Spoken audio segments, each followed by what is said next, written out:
പന്തക്കുസ്ത ഒരുക്ക ശുശ്രൂഷയുടെ 16-ാം ദിവസം ജ്ഞാനത്തിൻ്റെ പുസ്തകം 12-ാം അധ്യായം 1-ാം തിരുവചനം.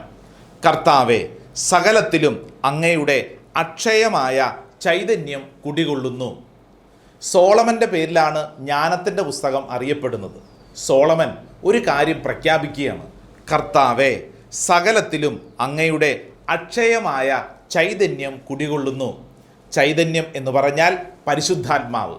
ഇന്നേ ദിവസം ആവർത്തിച്ച് പ്രഖ്യാപിക്കേണ്ട വളരെ പ്രധാനപ്പെട്ട കാര്യമാണ് ഈ വചനത്തിൽ എഴുതി വച്ചിരിക്കുന്നത്.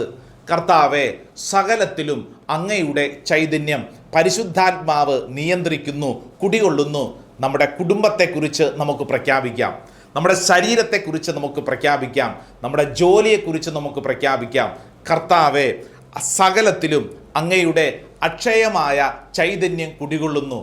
പ്രഖ്യാപിക്കുന്നതനുസരിച്ച് ശക്തി നമ്മിൽ അനുഭവിക്കും. ആമേൻ.